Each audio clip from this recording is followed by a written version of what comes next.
Itu dia tata tertib webinar kita siang hari ini.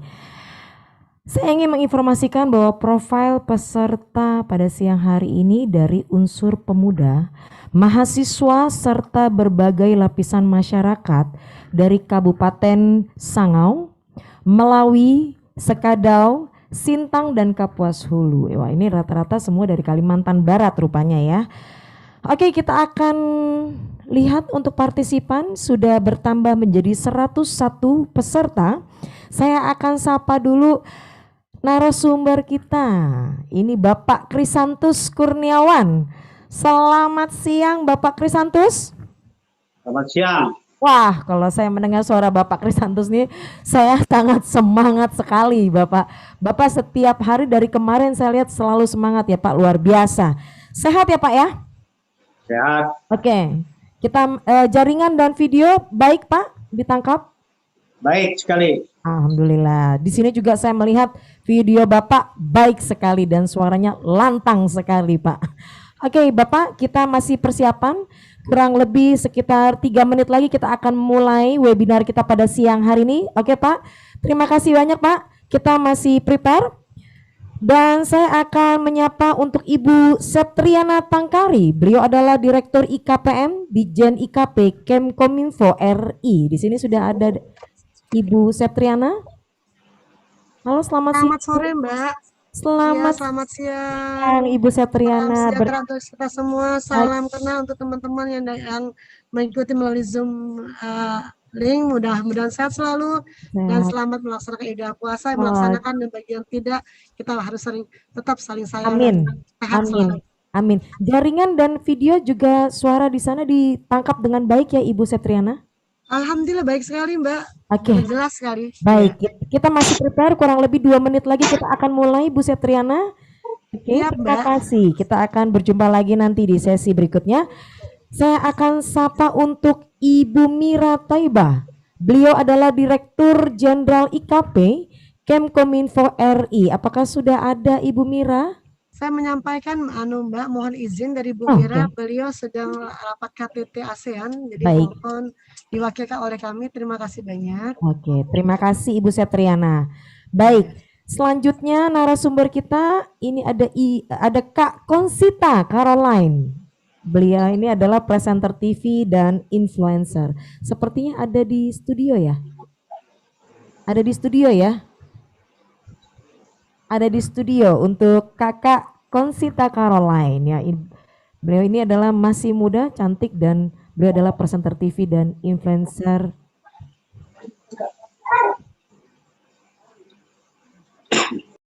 Oke, kita akan mulai webinar kita pada siang hari ini. Semuanya sepertinya sudah dalam keadaan fix dan sudah oke. Kita akan mulai webinar, tapi sebelum kita mulai webinar kita pada siang hari ini, kita akan melihat pertunjukan tarian Nusantara dari Sanggar Amanda Enterprise, tarian dari Jawa Tengah, yaitu tari Cublak-Cublak Suang. Selamat menyaksikan.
Cublak-cublak suang, suang ngeteng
Assalamualaikum warahmatullahi wabarakatuh. Salam sejahtera bagi kita semua. Om Swastiastu, Namo Buddhaya, dan salam kebajikan. Selamat bergabung pada webinar Forum Diskusi Publik siang hari ini. Bersama saya Reska Mahesa, saya akan membawa acara dari awal hingga akhir. Tema kita pada siang hari ini adalah menyikapi dan menyiasati tren industri pariwisata di tengah pandemi COVID-19. Saya akan menyapa dulu kepada yang terhormat Bapak Krisantus Kurniawan, SIP MSI, anggota Komisi 1 DPR RI dari fraksi PDIP, kepada yang terhormat Ibu Septriana Tangkari, Direktur IKPN, Ditjen IKP Kemkominfo RI, kepada yang terhormat Ibu Mira Toiba, Direktur Jenderal IKP Kemkominfo RI. Beliau juga berhalangan hadir pada siang hari ini. Kepada yang terhormat untuk Kakak Konsita Caroline, beliau adalah presenter TV dan influencer. Juga kepada seluruh peserta webinar pada siang hari ini, selamat siang.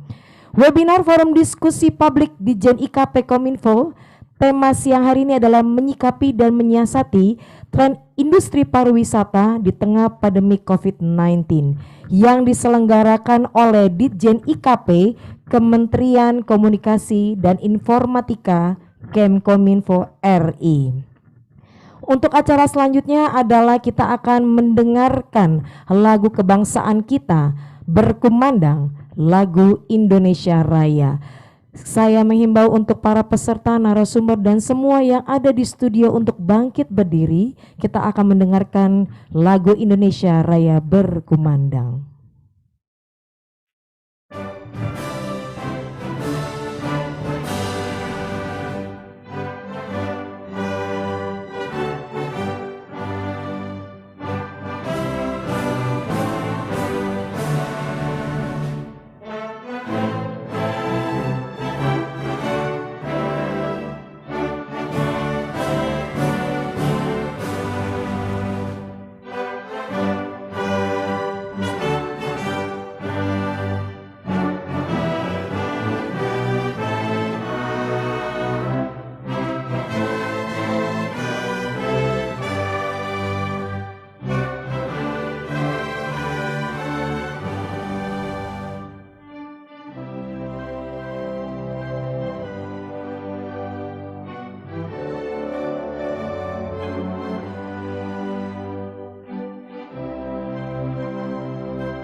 Lagu kebangsaan Indonesia Raya telah selesai. Para hadirin dipersilakan untuk kembali duduk. Untuk acara berikutnya adalah pembacaan doa. Pembacaan doa akan dipimpin oleh Saudari Halimah Tus Sadia. Waktu dan tempat dipersilakan.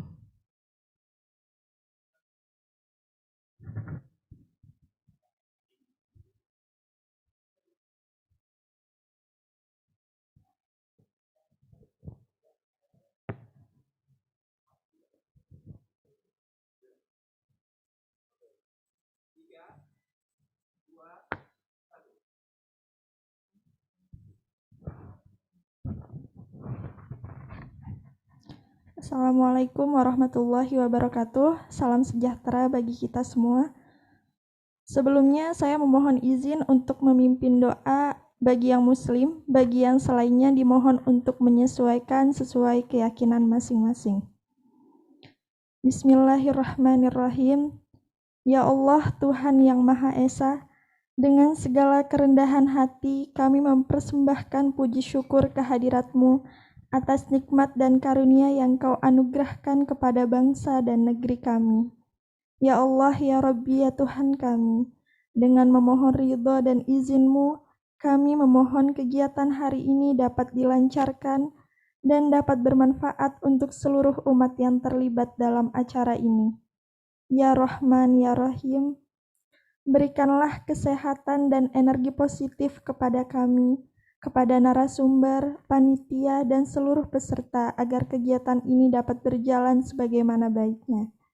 Ya Allah, ya Tuhan kami, lancarkan urusan wakil rakyat kami agar selalu amanah dan selalu semangat dalam memperjuangkan aspirasi masyarakat.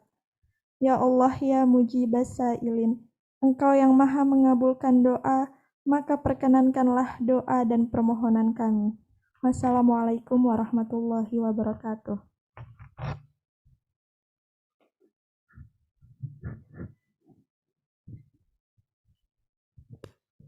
Siap, 3, 2, 1.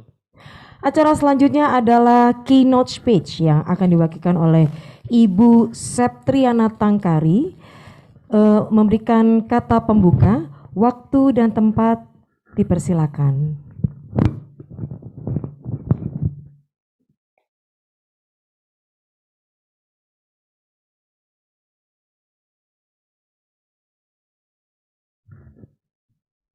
Sehat untuk kita semua. Yang kami hormati Bapak Krisantus Kurniawan, SIP, MSI, anggota Komisi 1 DPR RI.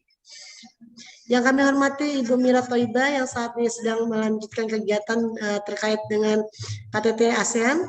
Kemudian yang kami hormati Ibu Konsita Caroline, presenter TV. Pertama-tama marilah kita panjatkan puji dan syukur kepada Allah SWT, Tuhan Yang Maha Esa. Karena atas rahmatnya lah hari ini kita bisa berkumpul bersama-sama dalam satu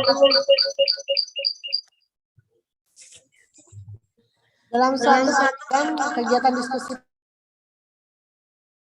tren industri pariwisata di tengah pandemi COVID-19 ini. Merupakan kebahagiaan bagi kami saya bisa bertemu dan bersilaturahmi dengan para narasumber serta pada narasumber dan masyarakat yang ikut serta khususnya teman-teman yang ada di Kalimantan Barat. Terima kasih banyak. Bapak dan Ibu hadirin yang berbahagia, dalam era globalisasi ini kehadiran teknologi internet semakin lekat dalam kehidupan kita sehari-hari, baik dalam kegiatan sosialisasi, pendidikan, bisnis, dan lainnya. Indonesia sendiri menjadi negara keempat terbesar pertumbuhan internet tertinggi di dunia, dengan pengguna internet sebesar 175,4 juta, dan pengguna media sosial 160 juta pengguna. Artinya ini berbanding terbalik dengan pengguna gawai yang kita miliki. Jadi pengguna gawai ini sudah mencapai 335,4 juta jiwa, 4 juta. Harapan kita dengan WhatsApp Information Society bahwa setengah penduduk Indonesia sudah terhubung dengan internet pada tahun 2015, dan alhamdulillah pada tahun 2020 ini dari Sabang sampai Merauke sudah memiliki jaringan infrastruktur yang sangat membaik. Era industri 4.0 ditandai dengan serba digitalisasi dan otomatisasi. Namun sayangnya belum semua elemen masyarakat menyadari konsekuensi logis atau dampak dari perubahan-perubahan yang ditimbulkan dalam industri 4.0 ini, sehingga mampu melenyapkan sejumlah jenis pekerjaan, namun di sisi lain juga menghadirkan jenis pekerjaan baru, misalnya sosial media, kemudian search engine optimization spesialis, content creator, web developer, data scientist, serta ada app developer. Nah, untuk itu bisa beradaptasi dengan perubahan yang dibawa oleh revolusi industri 4.0. Seorang pekerja harus memiliki kemampuan yang tidak dapat dilakukan oleh mesin. Salah satu contoh adalah kemampuan untuk memecahkan masalah dan kreativitas. Dengan kata lain, soft skill merupakan kunci utama masyarakat digital atau digital society adalah realita hidup di abad 21, di mana manusia dalam berbagai sektor kehidupan terpaut dengan ICT. dan teknologi digital. Aspek kehidupan tidak terlepas dari penggunaan dan pemanfaatan teknologi informasi dan komunikasi atau information and communication society. Terjadi pergeseran pola pikir, pola sikap, dan pola tindak masyarakat dalam akses dan distribusi informasi. Masyarakat Indonesia akan semakin mudah dapat mengakses informasi melalui berbagai platform teknologi digital yang menawarkan inovasi serta fitur-fitur medium komunikasi yang terinteraktif. Ini banyak dipaparin. Ditampilkan. Hadirin sekalian, arahan Presiden Jokowi terkait dengan percepatan transformasi digital, ada percepatan perluasan akses dan peningkatan infrastruktur digital dan penyediaan layanan internet. Ini adalah komitmen daripada Kementerian Komunikasi dan Informatika untuk membangun jejaringan yang ada, yaitu dari Sabang sampai Merauke, dari daerah 3T, yaitu terluar, terdepan, dan terpencil, untuk dapat menyediakan jaringan infrastruktur bekerjasama dengan internet service provider yang ada. Kemudian persiapan roadmap digital di sektor-sektor strategis, baik di sektor pemerintah, pelayanan publik, bantuan sosial, pendidikan, kesehatan, perdagangan, dan industri, maupun penyiaran. Ketiga adalah percepatan integrasi pusat data nasional. Ini adalah pusat data yang memang lagi dibangun oleh Kementerian Komunikasi dan Informatika, di mana kita berharap bahwa data seluruh bangsa Indonesia ada di Indonesia. Hal ini terkait dengan PDP, yaitu data pribadi yang memang harus kita lindungi bersama-sama, karena terkait dengan nomor NIK kita yang ada di KTP itu harusnya kita tahu sekali, karena kehati-hatian kita dalam penggunaan teknologi, yaitu bagaimana kita bisa melindungi diri kita. Bila nomor NIK ini sudah sampai kepada orang lain yang tidak bertanggung jawab, itu akan mempengaruhi, sangat mempengaruhi proses yang ada, karena nama orang tua kita atau nama gadis orang tua kita ada di sana. Sedangkan untuk di bank itu biasanya berhubungan sekali dengan nama orang tua. Nah, itu yang perlu kita hati-hatian. Kemudian menyiapkan kebutuhan SDM talenta digital. Harapan kami dengan adanya talenta digital ini akan memberikan dampak yang cukup besar. Di sini juga Kementerian Komunikasi dan Informatika bekerja sama dengan seluruh jejaring yang ada, yaitu penggunaan daripada jaringan infrastruktur yang ada. Mungkin itu yang harus kita lihat. Kemudian hal-hal yang berkaitan dengan regulasi dan skema pendanaan serta pembiayaan segera disiapkan secepat-cepatnya. Perkembangan teknologi dapat menjadi kesempatan bagi sektor pariwisata yang memiliki peranan penting sebagai salah satu sumber bagi penerima devisa. Karena memang pariwisata ini adalah suatu tulang punggungnya ekonomi selain UMKM. Harapan kita dengan adanya pariwisata memberikan sumber daya manusia serta membuka peluang-peluang kerja kepada seluruh jejaring yang ada, mulai dari namanya hotel, layanan publik, kemudian istilahnya itu tempat makan dan yang lainnya. Ini adalah bagaimana kita menumbuhkan pertumbuhan ekonomi nasional, khususnya dalam mengurangi jumlah pengangguran dan peningkatan produktivitas suatu negara. Seperti yang kita ketahui, pandemi COVID-19 mengakibatkan penurunan jumlah wisatawan yang sangat signifikan. Akan tetapi kabar baik terjadi pada awal 2001, di mana vaksin mulai didistribusikan. Oleh karena itu, pemerintah telah memulai berbagai upaya dalam menyiapkan era post vaksin yang diharapkan mampu menjadi peluang tersendiri bagi pemulihan ekonomi dan pariwisata nasional atau pariwisata Indonesia. Hal ini sejalan dengan proyeksi Deputi Kemenparekraf yang menjelaskan bahwa kunjungan wisatawan domestik diperkirakan akan kembali lebih cepat angka 190 juta pada tahun 2021 ini. Seperti kunjungan tercatat di tahun 2019. Diharapkan vaksin akan mampu menjadi pengubah permainan, khususnya bagi sektor pariwisata yang sempat lumpuh akibat pandemi. Yang seharusnya pembatasan mobilisasi, vaksinasi pun diharapkan akan menjangkau cakupan yang lebih luas di tanah air. Oleh karena itu, protokol kesehatan tetap harus dijalankan sebagai budaya pada masa adaptasi kebiasaan baru. Bapak dan Ibu hadirin sekalian yang saya sayangi dan saya hormati, dalam mewujudkan target pengembangan perekonomian terutama di bidang pariwisata dan ekonomi kreatif, di era new normal saat ini, pemerintah fokus pada penyelesaian pembangunan infrastruktur. Selain itu, pemerintah mendorong investasi sektor pariwisata dan memperkuat promosi pariwisata. Kita bisa paham bahwa promosi pariwisata yang kita lakukan ini adalah menggunakan teknologi digital. dengan optimal, yaitu menggunakan teknologi seperti big data dan pendekatan kekinian untuk memetakan baik dari segi potensi maupun penguatan, serta memastikan para pelaku sektor pariwisata dan ekonomi kreatif bisa bertahan. Strategi kedua adalah strategi adaptasi termasuk di saat pandemi sekarang ini dengan menerapkan protokol kesehatan berbasis CHSE, artinya Cleanliness, Health, Safety, and Environment di setiap destinasi pariwisata dan lini ekonomi kreatif dalam upaya mempercepat pulihnya kepercayaan wisatawan terhadap pariwisata yang pada masa pandemi ini. Ini sudah dilakukan di Labuan Bajo dan Bali. Jadi di Bali itu sudah memperlakukan CHSE karena ini akan mempercepat proses pertumbuhan ekonomi untuk pariwisata nasional. Salah satu bentuk kolaborasi peningkatan pariwisata adalah Indonesia Care. Ini ada aplikasi Indonesia Care yang merupakan salah satu strategi komunikasi bagaimana kita bisa kembali melaksanakan berbagai kegiatan di sektor pariwisata dan ekonomi kreatif. Prinsipnya adalah mengutamakan prinsip kebersihan, pertama, kesehatan, kelestarian lingkungan, baik dan untuk para pelaku maupun konsumen yang menggunakannya. Hadirin yang saya hormati, dalam situasi tangkap darurat saat ini rasanya bukan waktu yang tepat untuk melakukan promosi secara langsung atau hot selling. Peningkatan inovasi dalam bidang promosi harus terus dilakukan.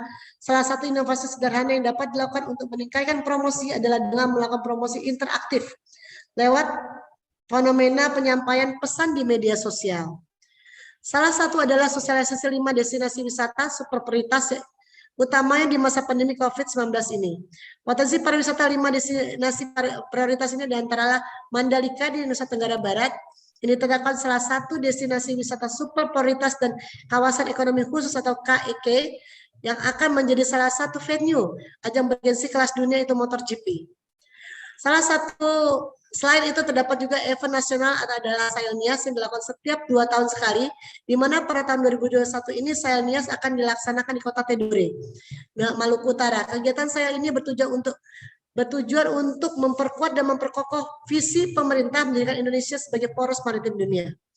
Didukung dengan adanya teknologi, komunikasi dan keberadaan media sosial yang meranah hampir di setiap kehidupan masyarakat atau kehidupan kita secara pribadi, penggunaan medsos di masa pandemi ini dapat dijadikan sebagai momentum untuk membangun komunikasi maupun meningkatkan engagement yang baik antara pengelola destinasi dan pengikut atau calon wisatawan. Tetap aktif di media sosial dengan membuat konten kreatif dan positif dan kekuatan untuk positif. Harapan kami dengan makin berkembangnya pengguna internet yang demikian pesat yang kita lihat tadi dari kajian We Are Social tadi adalah 174 juta, sumber informasi tidak selalu datang dari sumber resmi seperti pemerintah ataupun dinas setempat. Bahkan banyak akun pribadi melalui Facebook, kemudian melalui Instagram, melalui Twitter atau blog pribadi dapat memberikan informasi yang kemudian dibaca dan dipercaya oleh halayak ramai atau sebagai penggunanya. Hadirin yang saya sayangi atau saya muliakan, selain dengan hal tersebut, Direktur Informasi Komunikasi Perekonomian menyikapi menyiasati tren industri pariwisata di tengah pandemi COVID-19 sebagai perwujudan upaya pemerintah untuk meningkatkan pemahaman masyarakat, khususnya generasi muda untuk bijak dan menggunakan media sosial. Artinya kita menggunakan media sosial dengan baik, jangan kita membuat berita-berita bohong, berita-berita hoax yang akan mempengaruhi daripada diri kita sendiri dan orang lain juga. Ini dapat kita lihat bahwa di mana kebijakan hal ini sesuai dengan Instruksi Nomor 9 tahun 2015 tentang pengelolaan komunikasi publik yang ditetapkan oleh pemerintah pada Kementerian Komunikasi dan Informatika CEKI, Direktorat Jenderal Informasi Komunikasi Publik, yaitu satu, menyusun narasi tunggal terkait dengan kebijakan dan program pemerintah kepada publik sesuai dengan arahan Presiden. Kedua adalah melaksanakan diseminasi dan edukasi terkait kebijakan dan program pemerintah melalui seluruh saluran komunikasi yang ada. Dan kita juga harus bisa melihat bahwa saat ini program GPR atau konten informasi publik, adapun program utama GPR adalah peningkatan akses dan penyebaran publik terkait kebijakan dan prioritas pemerintah melalui pemantauan media. Seperti hari ini kita melakukan jejaring digital gen posting generasi positif tinggi khusus untuk pariwisata. Kemudian kualitas pengolahan informasi publik dan komunikasi publik serta peningkatan akses informasi publik sehingga penyampaian informasi kepada masyarakat diharapkan dapat dilakukan dengan cepat, tepat dan berkualitas baik, itu yang kita harapkan. Dan juga pengendalian dan peningkatan kualitas konten informasi dan komunikasi publik melalui regulasi kegiatan GPR dan pengendalian berita akan mengurangi hoax yang ada. Bapak Ibu hadirin yang saya muliakan, kegiatan ini diharapkan dapat membuka kepercayaan masyarakat agar mau berkunjung ke tempat wisata Indonesia atau dengan hashtag di Indonesia saja, di Indonesia aja, serta membekali masyarakat, UMKM, usaha pariwisata, serta perangkat desa agar bisa menerapkan protokol kesehatan atau 3M sehingga masyarakat merasa aman, nyaman ketika berada di tempat pariwisata. Diharapkan pula kegiatan ini dapat memaksimalkan fungsi internet dan media sosial dalam mengkonsumsi gerakan kepatuhan protokol kesehatan dalam berwisata di Indonesia. Hal ini kita bisa menggunakan masker, menjaga jarak, dan pastinya mencuci tangan. Terima kasih. Wabillahi taufiq wal hidayah. Assalamualaikum warahmatullahi wabarakatuh. Shalom, Om Swastiastu, Namo Buddhaya, salam kebajikan, dan salam sehat semua. Terima kasih.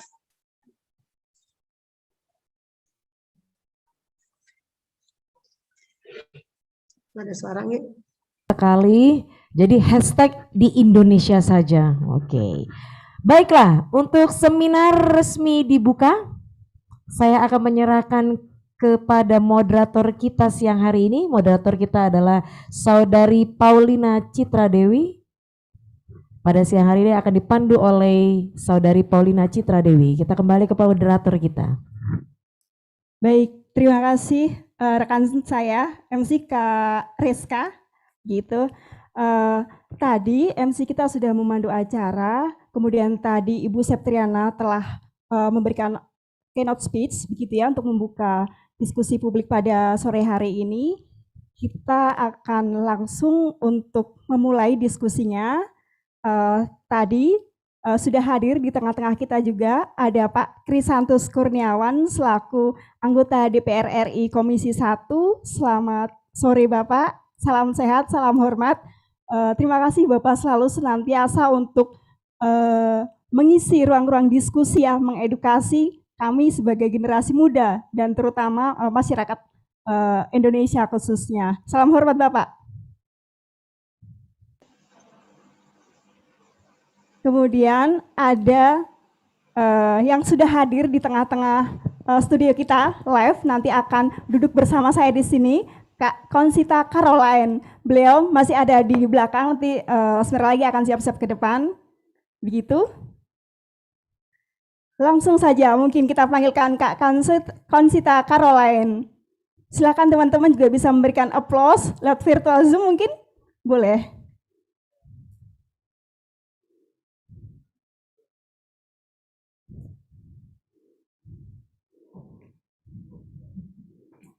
Iya, halo Kak, sehat ya? Halo, alhamdulillah sehat. Apa kabar Mbak Paulina? Sehat, senang sekali nih bisa satu room, kita bisa duduk bersama ya Kak ya. Hari ini kita akan kupas tuntas tentang tema pada sore hari ini ya, menyikapi dan menyiasati tren industri pariwisata di tengah pandemi COVID-19. Tentunya Kak Konsita ini kan sangat ahli gitu ya di bidang influencer, aktris juga sering mondar-mandir gitu kan di layar kaca kita. Jadi kita akan kupas secara dalam gitu kan. Jadi peranan influencer ini di tengah pandemi ini sekarang seperti apa sih pengaruhnya, kurang lebih nanti seperti itu. Nah, sebelum untuk masuk diskusi, mungkin kesempatan pertama nanti kami akan berikan kepada Pak Krisantus selaku anggota Komisi 1, anggota kita, Bapak Dewan kita. Beliau adalah anggota Dewan dari Dapil Kalbar 2 dari Kabupaten Sanggau, Melawi, Skadau, Sintang, Kapuas Hulu. Bapak terima kasih di sini juga dari teman-teman elemen masyarakat generasi muda, milenial, tentunya adalah konstituen dari Bapak, begitu. Dan teman-teman di rumah juga perlu tahu bahwa acara pada sore hari ini adalah mitra antara Ditjen Kominfo dan DPR RI untuk Komisi 1 seperti itu. Terima kasih sekali. Ini acara yang sangat mendidik begitu. Nah, langsung saja mungkin kesempatan pertama nanti kita berikan kepada Pak Krisantus. Tentunya kita ingin mengetahui sih Pak, selama ini program serta kebijakan pemerintah apa saja begitu kan yang sudah dibuat oleh, yang sudah ditetapkan oleh para legislator kita ataupun pemerintah gitu ya secara konferensif. Kemudian bagaimana supaya kita sebagai masyarakat juga tetap optimis gitu kan di tengah pandemi ini supaya kita bisa lebih produktif lagi. Kurang lebih seperti itu. Bapak, waktu dan tempat kami persilahkan Pak. Kurang lebih 20 menit ya Pak. Baik, bisa didengar suara saya? Jelas sekali Bapak. Wassalamualaikum warahmatullahi wabarakatuh. Waalaikumsalam. Adil Kak Talino, Bacur Amin Kak Saruga, Basengan Kak Jubata. Om Swastiatu, Namo Buddhaya, salam kebajikan. Puji syukur tentu patut kita panjatkan kehadirat Tuhan Yang Maha Esa. Atas berkat rahmat dan karunia-Nya lah kita pada sore hari ini bisa menghadiri webinar forum diskusi publik dengan tema menyikapi dan menyiasati tren industri pariwisata di tengah pandemi COVID-19. Tentu kita wajib bersyukur karena kita masih diberikan kesehatan dan kekuatan sehingga masih bisa beraktivitas di tengah-tengah pandemi yang sedang melanda Indonesia maupun dunia pada umumnya. Kemudian yang berikutnya saya ucapkan terima kasih atas kehadiran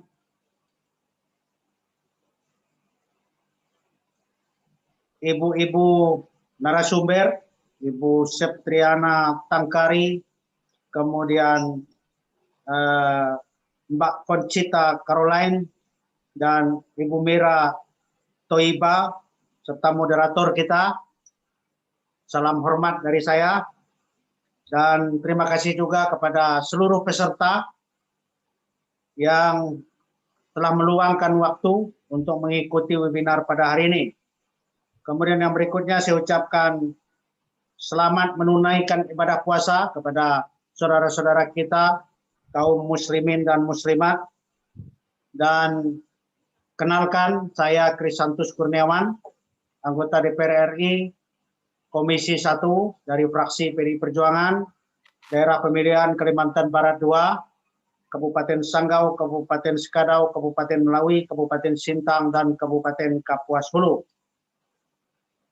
Pertama-tama perlu saya sampaikan, kalau kita bicara pariwisata, tentu secara khusus di Provinsi Kalimantan Barat sebetulnya kaya sekali dengan potensi pariwisata. Di sini dialiri oleh sebuah sungai yang terpanjang di Republik Indonesia, yaitu Sungai Kapuas. Keindahan lekuk-lekuk Sungai Kapuas tentu apabila dikelola dengan profesional akan menjadi sangat indah. Dan di hulu Sungai Kapuas ada danau yang namanya Danau Sentarum. Danau tersebut juga merupakan danau yang sangat indah. Di 14 kabupaten kota yang ada di Provinsi Kalimantan Barat, semuanya memiliki potensi pariwisata yang sangat baik apabila ditunjang dengan sumber daya manusia yang memadai, kemudian dikelola secara profesional. Namun masih sangat disayangkan di Provinsi Kalimantan Barat, sebetulnya apabila seperti saya sampaikan tadi, dikelola dengan profesional, tentu sektor pariwisata dapat diandalkan, seperti juga di daerah-daerah lain. Seperti yang kita ketahui, Labuan Bajo, Raja Ampat, Bali, kemudian Candi Borobudur, dan masih banyak lagi, Danau Toba, dan sebagainya. Daerah-daerah tersebut, kenapa bisa mengandalkan sektor pariwisata? Karena memang dikelola secara baik dan profesional. Secara khusus di Provinsi Kalimantan Barat, kendalanya adalah, perlu saya sampaikan pada kesempatan yang baik ini, perlunya perubahan pola pikir dan mindset para kepala daerah, para pemangku kepentingan, dan pengambil kebijakan. Karena apa? Dengan pola politik kita di mana rakyat memilih secara langsung pemimpinnya, ego sektoral muncul di masing-masing kabupaten. Para kepala daerah setelah terpilih tentu secara emosional berpikir harus menggunakan potensi putra daerah. Oleh sebab itu, pada kesempatan yang baik ini saya pikir pola pikir ini pertama yang harus dirubah sehingga sektor pariwisata secara khusus di Provinsi Kalimantan Barat dapat terangkat secara maksimal. Karena apa? Di Provinsi Kalimantan Barat, para kepala dinas, secara khusus dinas pariwisata, tidaklah memiliki kemampuan serta profesionalisme yang memadai untuk mengelola pariwisata. Karena boleh dikatakan the wrong man and the wrong place, tidak the right man on the right place. Sehingga apa yang terjadi, tamatan APDN ditempatkan menjadi kepala dinas pariwisata. Saya yakin dan percaya pengetahuan kemudian ilmu di bidang kepariwisataan tentu tidak memiliki kemampuan yang memadai untuk menunjang serta membangun pariwisata yang ada di Provinsi Kalimantan Barat. Ada juga yang tamat sarjana hukum menjadi kepala dinas pariwisata. Kemudian tamatan ilmu sosial dan ilmu politik menjadi kepala dinas pariwisata. Nah, pada kesempatan ini saya juga berharap kepada para bupati dan wali kota di seluruh Provinsi Kalimantan Barat, mari kita rubah pola pikir mindset kita, jangan kita berpikir sektoral, jangan kita berpikir para kepala dinas harus putra daerah, tetapi yang paling baik menurut saya adalah transformasi keilmuan. Kenapa kita tidak pinjam kader-kader dari pulau-pulau lain yang sekarang sudah bisa mengandalkan pariwisatanya. Kita bisa ambil kepala dinas dari Bali, kita bisa ambil kepala dinas dari NTP, kita bisa ambil kepala dinas dari provinsi-provinsi lain yang bidang pariwisatanya sudah maju. Dengan demikian tentu ilmu serta kemampuan dalam mengelola dan membangun pariwisata di daerahnya akan ditransformasikan ke daerah Provinsi Kalimantan Barat. Saya yakin dan percaya tentu ilmu tersebut akan ditransformasikan berikutnya ke bawahan-bawahannya.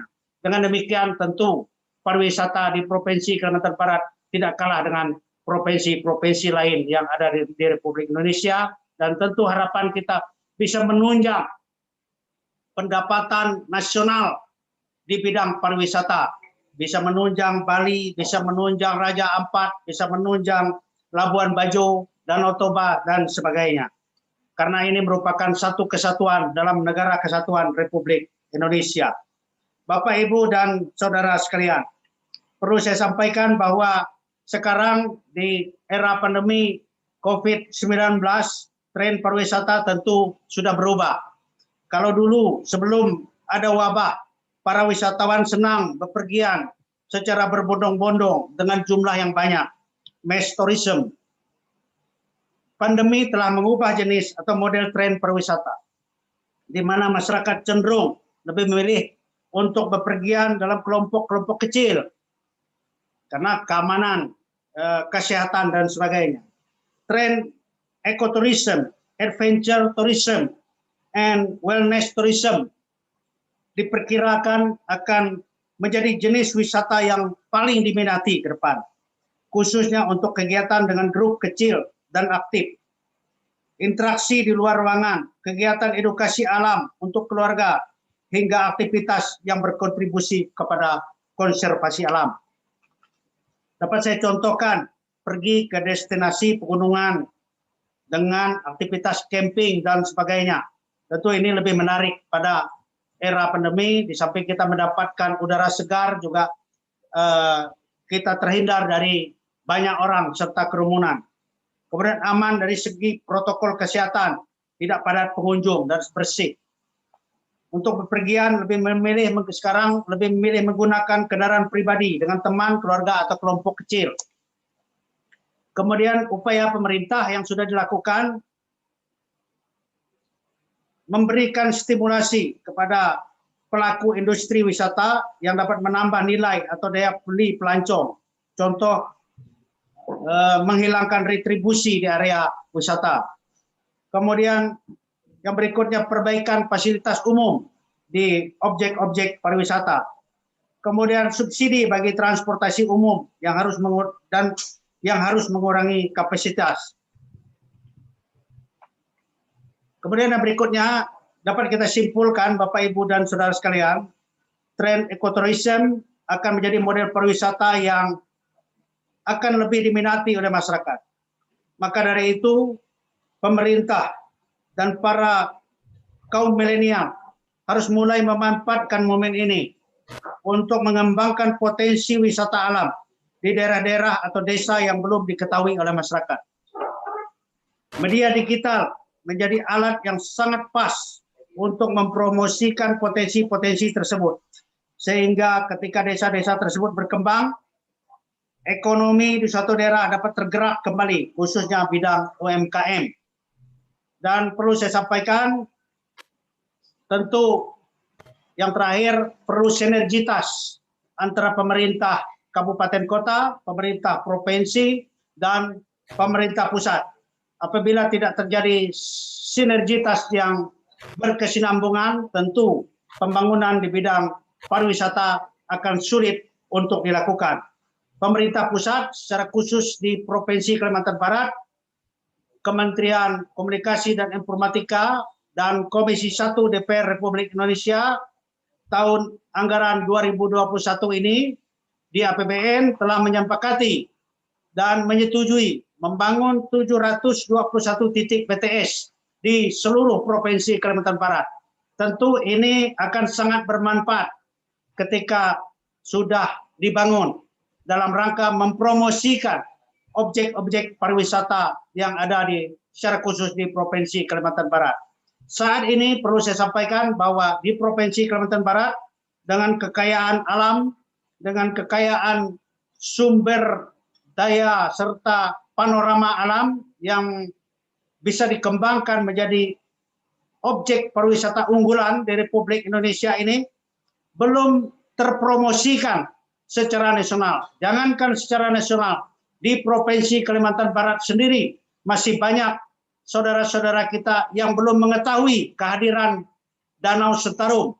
Masih banyak yang belum mengetahui kehadiran air terjun Nokanayan di Kabupaten Sintang. Perlu saya sampaikan kepada Ibu Moderator dan Mbak Concita Caroline bahwa air terjun Nokanayan saking tingginya, jadi air terjun setelah sampai ke dasar tidak lagi berupa air, tetapi sudah menjadi embun. Dapat dibayangkan betapa tingginya. Kemudian Danau Sentarum, danau yang luasnya sekitar 800 hektar. Itu apabila dikelola dengan baik, dengan potensi hayati, yaitu berupa ikan arwana ada di sana, kemudian ikan semah yang harganya begitu mahal per kilonya. Kalau di Jakarta, di rumah-rumah makan, di restoran, kita pesan 1 ekor bisa 8 juta ketika kita minta bill. Nah, ini merupakan potensi yang luar biasa, namun belum dikelola secara maksimal. Karena apa? Promosi pariwisata di Provinsi Kalimantan Barat belum maksimal dilakukan. Hambatannya apa? Hambatannya telekomunikasi. Sinyal belum ada. Internet belum menjangkau seluruh daerah. Sehingga belum diketahui oleh seluruh masyarakat Provinsi Kalimantan Barat, Republik Indonesia, bahkan dunia. Baik, saya pikir itu saja yang dapat saya sampaikan pada kesempatan yang baik ini. Terima kasih atas perhatian Bapak Ibu dan Saudara sekalian. Adil Kak Talino, Bacuramin Kak Saruga, Basengat Kak Jubata. Om Swastiastu, Namo Buddhaya, salam kebajikan. Terima kasih. Selamat sore. Terima kasih Pak Krisanto, selamat sore. Tadi kalau kita simak PR kita sebenarnya banyak sekali ya, seperti yang Pak Krisanto sampaikan, karena tadi kendala sinyal begitu ya Kak ya. Jadi gitu. penyampaian informasinya mungkin belum meluas ke seluruh masyarakat Indonesia ya. Tapi kalau tadi dengar deskripsi dari tempat wisatanya, Pak boleh dong saya diundang ke sana, kayaknya menarik ya Mbak Paulina ya. Siap, betul nih Pak. Pak Boleh. Boleh ya Pak ya, menarik sekali. Boleh. Saya belum pernah tuh ke air terjun yang katanya dari atas kalau ke bawah udah langsung jadi embun. Jadi saking salju tingginya ya Kak ya. Iya itu kayaknya luar biasa sekali. Nanti saya akan bantu informasikan juga Pak ke teman-teman saya. Siapa tahu ada yang mau bikin konten di sana supaya lebih banyak lagi orang mengenal keindahan dari Kalimantan Barat seperti apa ya Pak. Ya, silakan boleh. Baik, terima kasih. Artinya nanti setelah Pak Krisantus menyampaikan materi, kemudian nanti dilanjutkan oleh Kak Konsita, ini ada korelasinya teman-teman. Kalau tadi Bapak menyampaikan sebenarnya potensinya itu sangat banyak, namun belum terekspos begitu ya Kak. Nah, di sini ada Kak Konsita Caroline yang akan bagaimana sih mungkin memberikan tips strategi untuk ya paling tidak belajar menjadi seorang influencer, karena kita di sini belajar langsung gitu ya dengan Kak Konsita yang memang influencer, artis, artinya memang sudah ahli begitu kan, begitu. Mungkin waktu dan tempat langsung saya persilakan untuk Kak Konsita. Oh Begitu. aku langsung nih. Iya. Oke, mungkin ini aku akan menyambung sedikit materi yang tadi sudah Bapak sampaikan ya Pak ya, mengenai perluasan informasi, bagaimana caranya supaya orang-orang lebih mengenal apa yang ada di Kalimantan ini, supaya semakin banyak pula turis yang datang untuk berkunjung dan mempromosikan tempat pariwisatanya. Sebenarnya kalau dari aku sendiri, Mbak Paulina, menurut aku simpel aja sih. Intinya adalah mungkin bisa dimulai dari masyarakat setempat terlebih dahulu. Kita bisa gaungkan sosial media itu tentunya memiliki dampak yang besar dan perluasan informasi ini bisa disampaikan melalui sosial media. Jadi kita mulai dari masyarakat setempat. Coba deh kalau lagi main gitu kan, karena kan jaraknya mungkin lebih dekat ya. Iya. Dari rumah sedang berkunjung ke tempat wisata tersebut, coba sesekali sambil foto selfie. Kemudian gunakan hashtag atau mungkin bisa juga bikin video sekalian ke sana kemudian diupload ke YouTube. Supaya apa? Supaya orang-orang dari luar daerah, dari luar Kalimantan bisa menyaksikan keindahan dari pariwisata yang dimiliki oleh Kalimantan. Dan tujuannya juga supaya lebih banyak lagi orang melihat bahwa oh ternyata seperti ini ya Kalimantan. Ada rasa ingin tahu lebih mengenai Kalimantan dan juga lokasi atau destinasi pariwisatanya. Ini aku juga sudah membuat sedikit materi.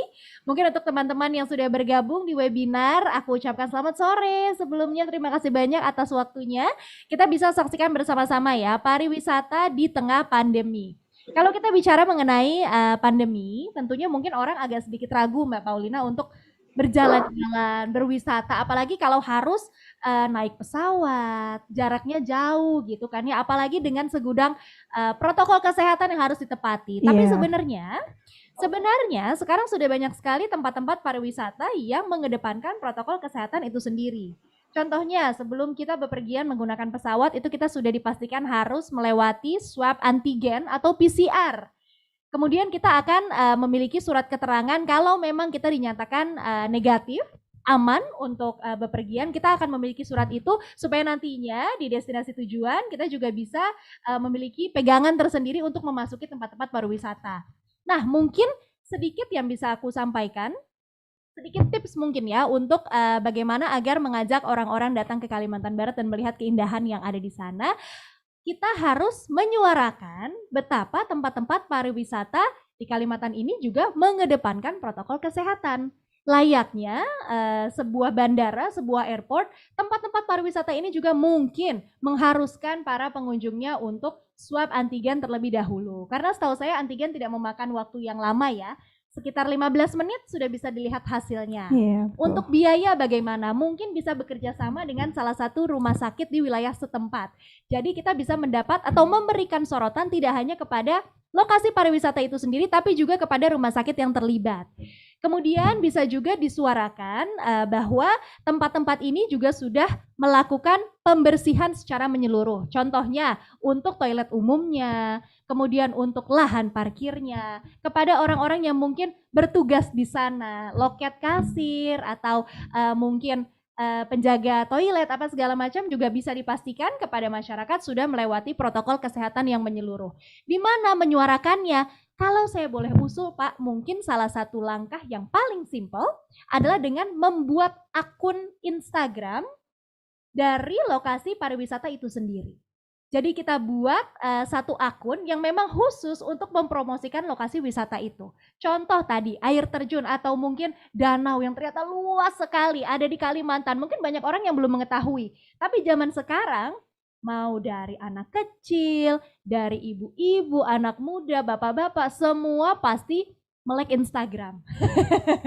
Melek yang namanya gadget. Ada hari di mana mereka akan buka handphone, mereka akan browsing-browsing, dan mungkin dengan kita menciptakan akun Instagram khusus tempat pariwisata ini bisa memberikan potensi kepada orang-orang tersebut melihat melalui foto, melalui video, oh seperti ini tempatnya. Dan timbullah rasa keingintahuan itu untuk berkunjung. Jadi mungkin bisa disampaikan juga melalui akun Instagram tersebut, protokol kesehatannya bagaimana, keindahan lokasinya juga seperti apa.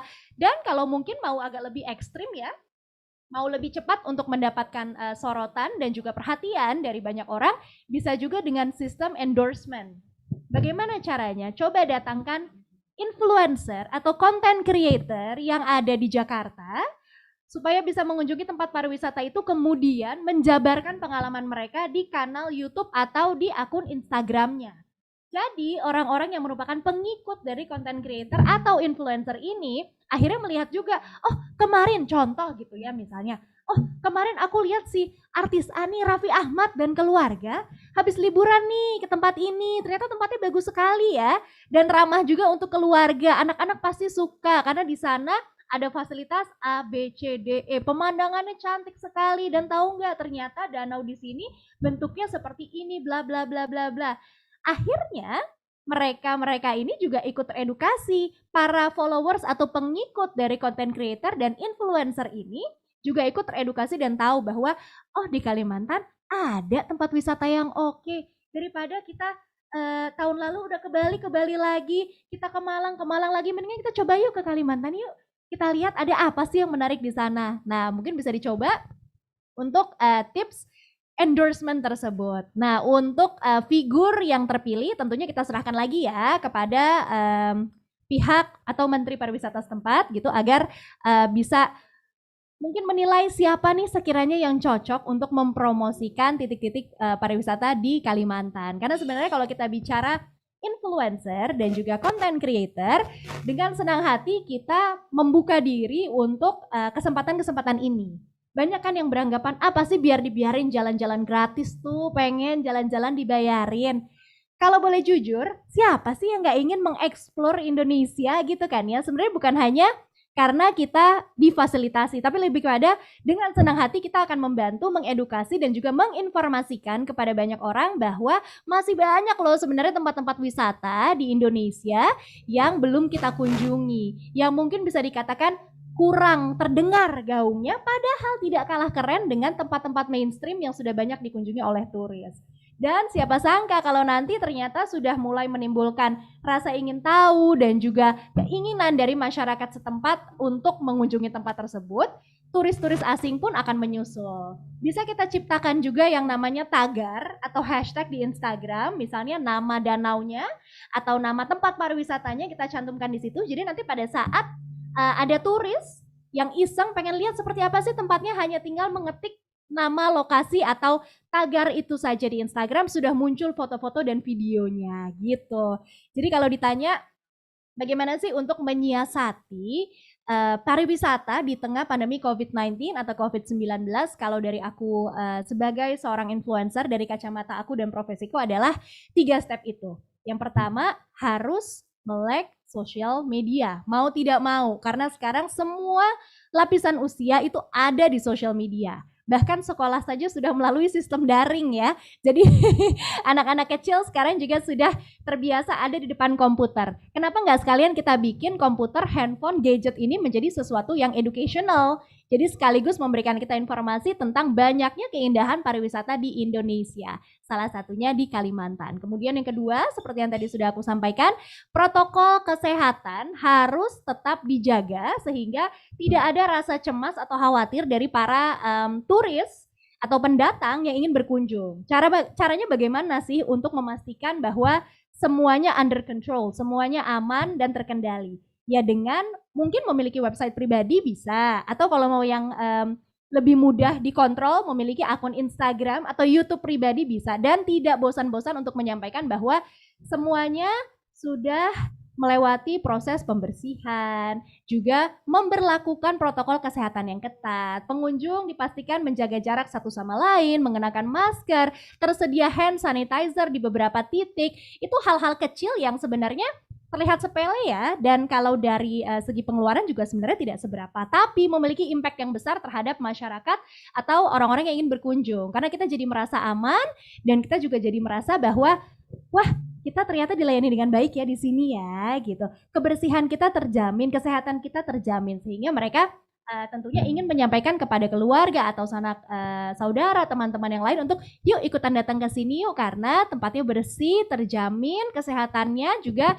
protokol kesehatan yang berlakukan pun ketat gitu. Dan yang terakhir tadi juga sudah aku sampaikan, kalau ingin lebih ekstrim bisa untuk menggunakan jasa influencer atau content creator memperkenalkan lokasi atau destinasi tersebut. Sebenarnya nggak usah yang kelasnya seperti Raffi Ahmad atau mungkin Baim Wong, kita bisa mulai dari mikro dulu nih, dari teman-teman influencer yang kalau kita lihat mungkin pengikutnya ada 5.000, 10.000 di Instagram ya. Mereka juga pengikutnya itu adalah orang-orang yang tentunya antusias melihat seperti apa sih keseruan dari orang yang aku follow ini saat berlibur di Kalimantan gitu. Jadi sebenarnya menurut aku yang paling penting adalah selain dari strategi di balik layar ya, dari seperti yang tadi disampaikan ya, penghitungan budget untuk promosi dan lain sebagainya, kemudian pengambilan keputusan, sebenarnya penting juga untuk memperhatikan dari faktor dunia digital, apakah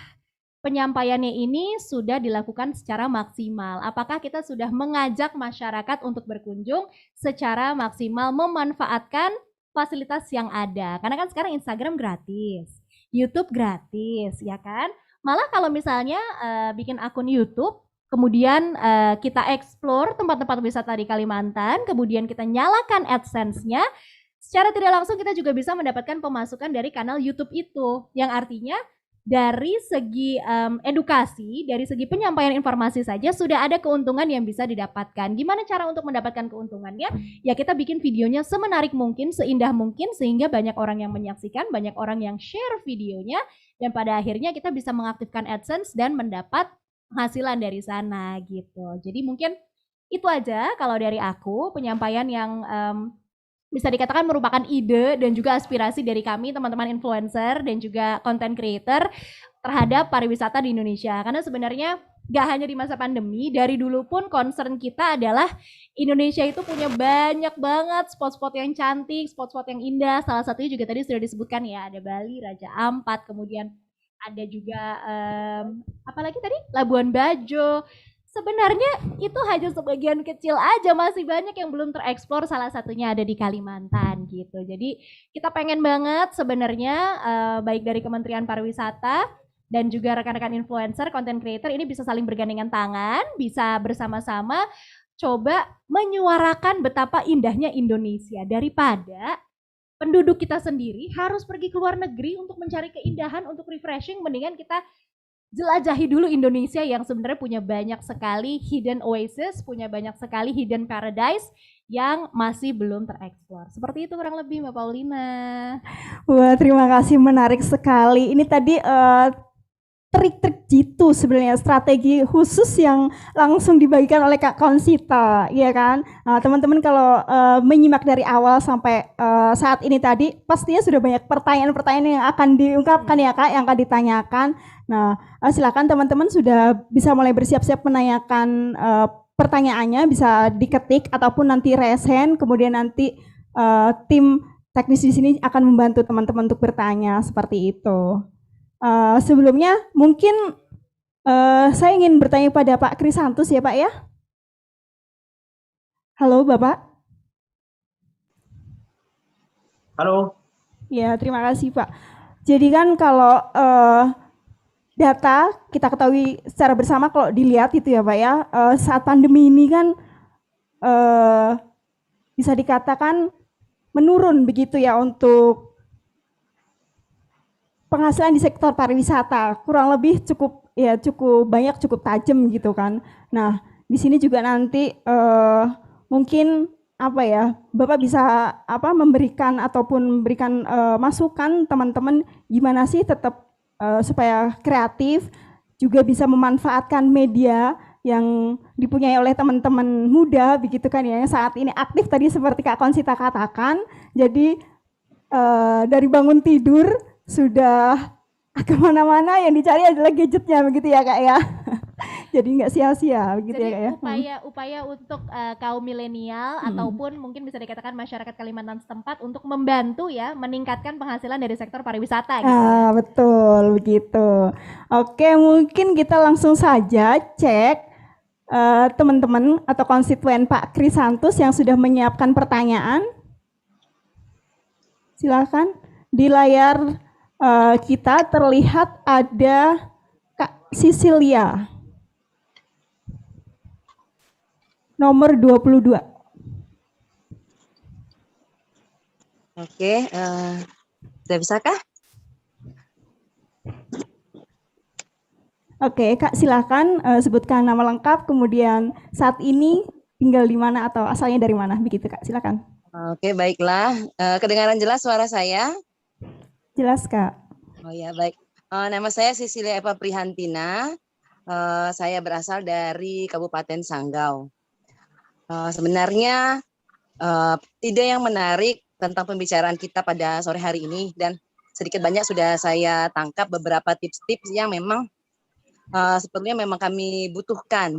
Tapi tentunya tips-tips yang tadi diberikan itu juga harus bersinergi dengan dukungan-dukungan yang lain. Contohnya ya, kalau di daerah tempat kami ini memang banyak sekali wisata yang sangat baik, tapi jangan berharap bahwa wisata ini sifatnya ini luxurious gitu. Jadi di sini memang kebanyakan ada wisata minat khusus. Jadi kalau Anda datang ke tempat kami, itu tidak ada misalnya penginapan, sinyal HP pun tidak ada. Jadi memang banyak tempat, 80% lah, 80% tempat wisata yang ada di tempat kami belum ada jangkauan sinyal. Tentunya sangat susah sekali untuk mempromosikannya itu melalui media sosial dan segala macam, karena rata-rata juga selain tempatnya jauh, perjalanan menuju ke situ juga membutuhkan perjuangan yang cukup sulit medannya. Contohnya saja, misalnya di tempat saya ini ada namanya air terjun Saka 2. Saka 2 ini ditempuh dengan perjalanan darat dari kota Sanggau ke Sungai Batunya itu sekitar setengah jam perjalanan darat. Kemudian kita lanjutkan lagi dengan perjalanan air menggunakan speed, itu sekitar 1,5 jam. Kemudian lanjut lagi berjalan kaki sekitar 1,5 jam lagi. Tapi terbayarkan, dan di sana itu memang sangat bagus sekali. Hanya kendalanya pertama adalah tidak ada sinyal. Kedua memang 3A yang masuk ke dalam unsur syarat untuk menjadi sebuah objek wisata itu belum terpenuhi. 3A ini ada aksinya, kemudian ada amenitasnya, kemudian aksesibilitasnya yang memang belum sempurna lah seperti itu. Cuma akan diusahakan, namun butuh sekali sentuhan-sentuhan sinergi dari pihak-pihak lain untuk membuat tempat ini menjadi lebih baik. Kemudian yang kedua, memang seperti yang Mbak Koncita tadi katakan, tipsnya adalah misalnya influencer dan segala macam ini. Oke, terima kasih Mbak Cecil. Kami sudah tangkap poinnya, begitu ya. Mungkin masukan ya, karena selama ini sebenarnya potensinya keunggulan wilayah itu sudah ada, namun terkendala oleh sinyal begitu ya, ataupun aksesnya yang belum maksimal. Kita masih keep dan kita akan berikan kesempatan untuk penanya yang kedua dulu ya Kak ya. Ditahan dulu untuk jawabnya. Kita akan lihat di layar. Selanjutnya saya mau, tadi sudah perempuan, mungkin saat ini adalah laki-laki begitu ya, biar moderator yang tidak diprotes. Ada siapa ini Kak? Nomor 74 Kak. Iya, baik, terima kasih. Ya, silakan. Shalom, salam sejahtera untuk kita semua. Saya Marcelinus Dwi dari Kabupaten Skadau. Di awal pembicaraan dari Bapak Krisantus tadi, beliau ada menyampaikan salah satu kendala majunya pariwisata di Kalimantan Barat adalah kurangnya kemampuan dan keprofesionalan dari Dinas Kepariwisataan itu sendiri dalam mengelola pariwisata yang ada. Jadi saya telah menangkap pembicaraan dari Bapak Krisantus tadi, dan yang menjadi pertanyaan saya di sini adalah bagaimana solusi yang tepat dalam menanggapi problem atau permasalahan ini. Ini dari Pak Krisantusnya, bagaimana solusi yang sangat tepat supaya dapat membantu pariwisata yang ada di sana. Jadi sekian dari pertanyaan saya. Terima kasih. Baik, terima kasih Kak Marcel. Selanjutnya satu pertanyaan lagi di termin pertama. Ada Kak Tia. Kak Tia nomor 11 ya? Oke, silakan Kak Tia.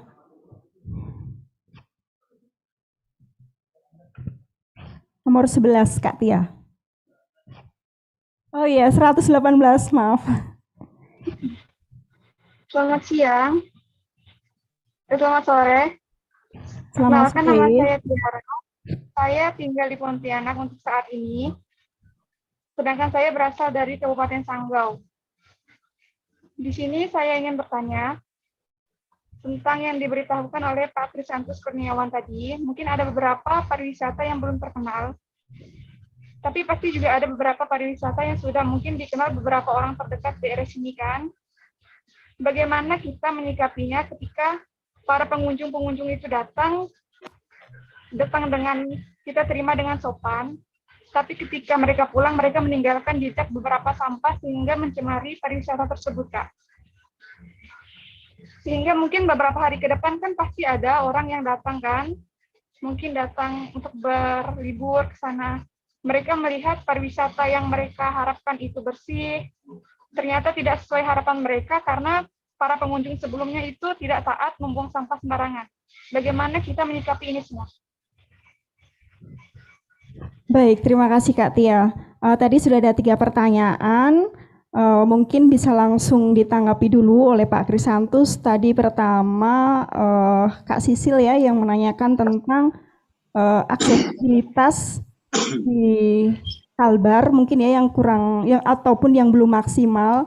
Jadi mungkin di sini Bapak juga bisa menginformasikan sebenarnya upaya-upaya apa sih yang sudah Bapak lakukan mungkin ya sebagai memang representasi dari Kalbar 2. Begitu Bapak. Silakan Pak. Baik, terima kasih. Bisa ditangkap suara saya? Jelas? Sangat jelas Bapak. Sisilia dari Kabupaten Sanggau. Kesulitan telekomunikasi. Mudah-mudahan dengan dibangunnya 721 titik BTS tahun anggaran 2021 ini, di mana salah satunya di Kabupaten Sanggau ada, kalau tidak salah saya sekitar 85 titik yang tersebar di seluruh Kabupaten Sanggau. Tentu kesulitan telekomunikasi bisa segera dituntaskan.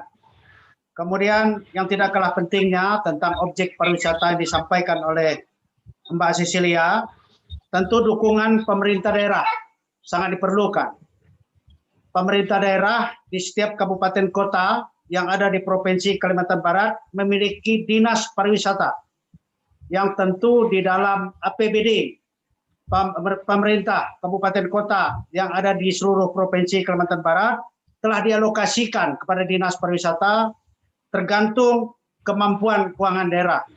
Tapi tentu saya yakin dan percaya puluhan miliar paling kecil. Namun demikian, dana sebesar itu belum bisa dimanfaatkan secara maksimal dan tepat sasaran. Karena apa? Karena kepala dinasnya tidak profesional. Jadi saya tegas saja mengatakan kepala dinasnya tidak profesional, tidak mumpuni untuk mengelola pariwisata. Dapat dibayangkan apabila seorang kepala dinas pariwisata tamatan APDN, saya yakin dan percaya nol pengetahuan di bidang pariwisata. Di Sanggau pernah terjadi membangun kebun binatang, binatangnya pada mati. Nah, ini kan tragis, mengeluarkan uang APBD begitu banyak untuk membeli binatang-binatang langka di Republik Indonesia ini, binatang-binatang dilindungi, ditempatkan di sebuah kebun binatang yang ada air terjunnya namanya Pancur Aji untuk memperindah, untuk mendukung Pancur Aji maksudnya. Tapi apa yang terjadi? Binatangnya pada mati. Kemudian di Singkawang juga terjadi, pelihara harimau. Harimaunya bukan ditonton, tetapi menerkam orang, sehingga memakan korban. Ini kenapa terjadi? Ini adalah satu bukti konkret. Kepala dinas yang ditempatkan oleh bupati dan wali kota tidak profesional, tidak the right man on the right place. Nah, itu untuk nomor 1. Kemudian Marcelinus Kabupaten Sekadau. Bagaimana solusi yang tepat agar SDM-nya bisa mampu? Nah, kepala daerah jangan ego sektoral. Jangan harus orang kami Sanggau, misal contohnya, yang jadi kepala dinas pariwisata. Kalau bupatinya di Sintang, harus orang Sintang yang menjadi kepala dinas pariwisata. Itu prinsip yang salah. Mindset pola pikir kepala daerah harus dirubah. Harus berpikir inovatif sekarang. Kenapa kita tidak pinjam kepala dinas dari Provinsi Bali yang memang sekolah di bidang pariwisata? Kita beri insentif yang lebih agar mau bertugas di tempat kita. Nah, setelah pensiun, yang bersangkutan tidak mungkin membawa ilmunya pulang ke Bali atau pulang ke Lombok. Ilmunya akan ditransformasikan, ditransfer kepada para stafnya. Dan tentu selanjutnya bisalah kita menggunakan sumber daya asli daerah, sumber daya manusia asli daerah. Tentu dengan bekal yang sudah kita ambil dari provinsi atau daerah yang memang sudah handal pariwisatanya. Itu solusinya yang paling harus dilakukan sesegera mungkin di Provinsi Kalimantan Barat. Kalau itu tidak dilakukan oleh para bupati dan para wali kota, saya yakin potensi pariwisata di Provinsi Kalimantan Barat yang sangat luar biasa ini tidak akan bisa terangkat. Karena apa? Jangankan membangun objek pariwisata, kepala dinasnya menata tamannya sendiri saja tidak beres. Nah, kemudian yang ketiga, bagaimana menyikapi agar tempat pariwisata bersih. Nah, ini juga di samping pemerintah, kita masyarakat tidak hanya bisa mengandalkan pemerintah, tidak hanya bisa mengandalkan pelaku-pelaku pariwisata, tetapi kesadaran masyarakat juga harus tinggi. Harus ada rasa sense of belonging. Nah, di Provinsi Kalimantan Barat, mental itu belum ada pada masyarakatnya. Ketika berkunjung ke objek-objek pariwisata, seenaknya saja buang puntung rokok, seenaknya saja buang gelas minuman, dan sebagainya. Sehingga rasa sense of belonging itu belum ada, belum tertanam di masyarakat Provinsi Kalimantan Barat. Mulai saat ini, saya pikir kita harus berbenah diri, harus membangun rasa cinta kepada lingkungan, dan sebagainya. Terima kasih, saya pikir itu jawaban untuk ketiga penanya. Baik, terima kasih Pak Krisantus, cukup lugas ya saya rasa, karena tadi Bapak juga memberikan masukan atau kritikan bahwa memang SDM yang seharusnya mempunyai posisi strategis itu memang ya bisa dikatakan bukan di bidangnya seperti itu ya Pak ya. Terima kasih.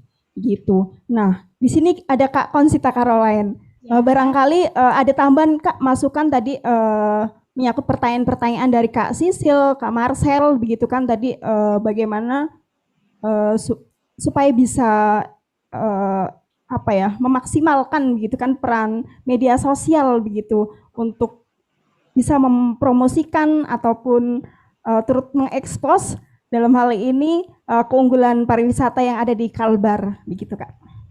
Kalau untuk tipsnya mungkin sama seperti yang tadi sudah aku sampaikan, tapi kalau untuk menyambung pertanyaan-pertanyaan yang tadi diterima, mungkin salah satunya yang bisa aku bantu adalah tadi kan seperti disebutkan ya di awal bahwa jangan berharap untuk saat ini destinasi pariwisata tersebut luxurious atau mewah, karena mungkin ada beberapa tempat yang mungkin belum mendapat cakupan sinyal, kemudian belum terdapat tempat penginapan yang proper juga, yang cukup baik gitu.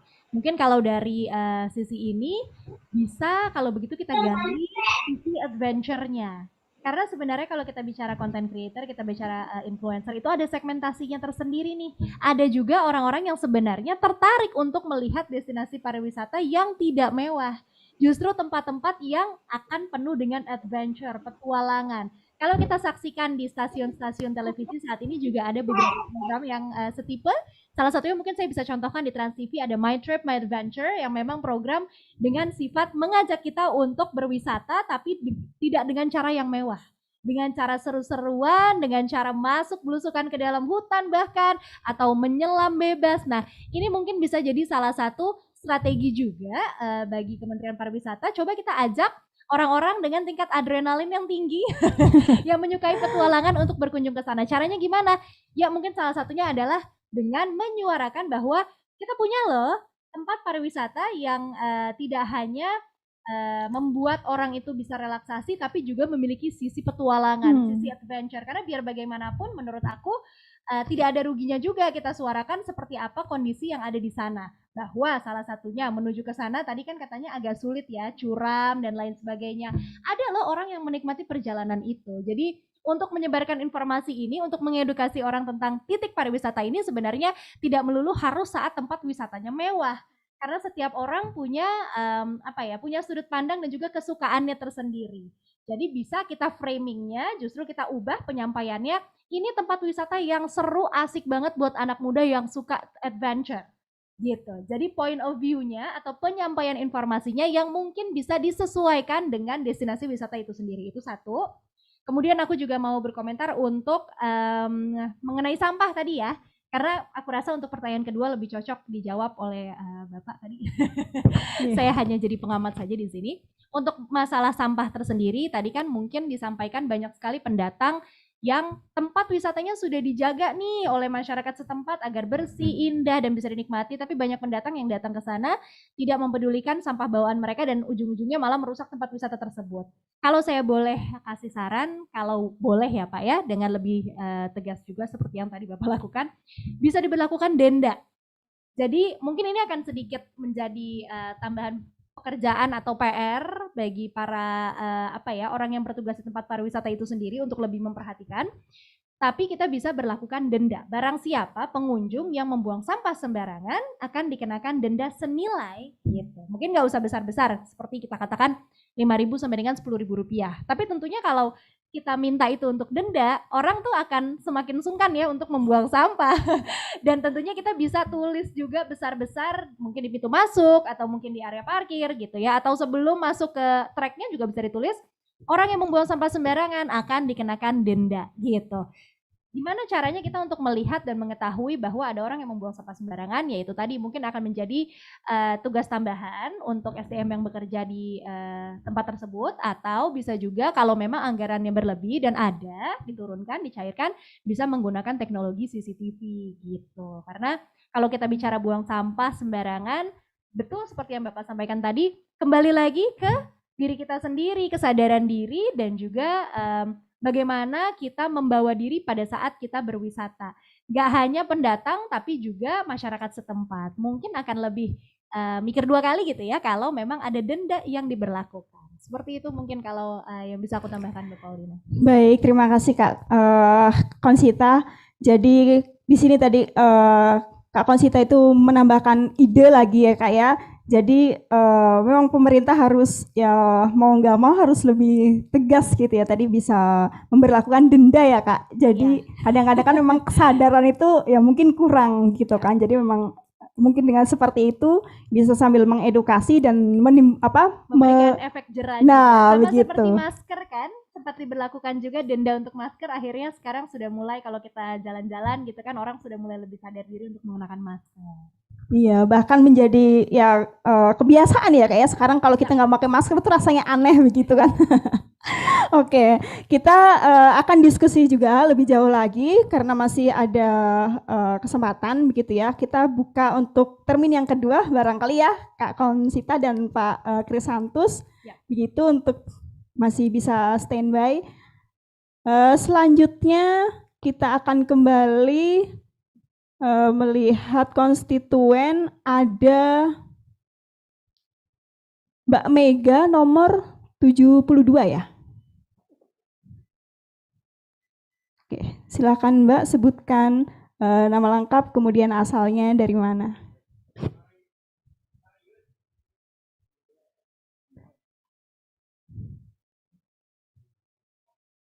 72 atau 79 begitu Mbak Mega.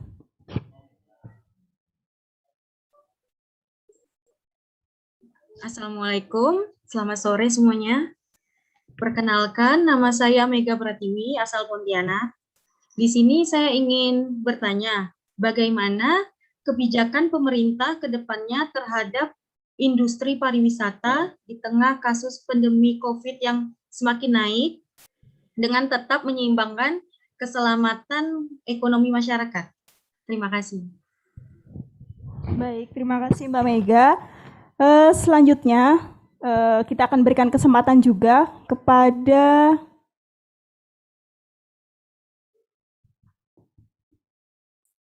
Mas Muhammad, nomor 86. Silakan Mas.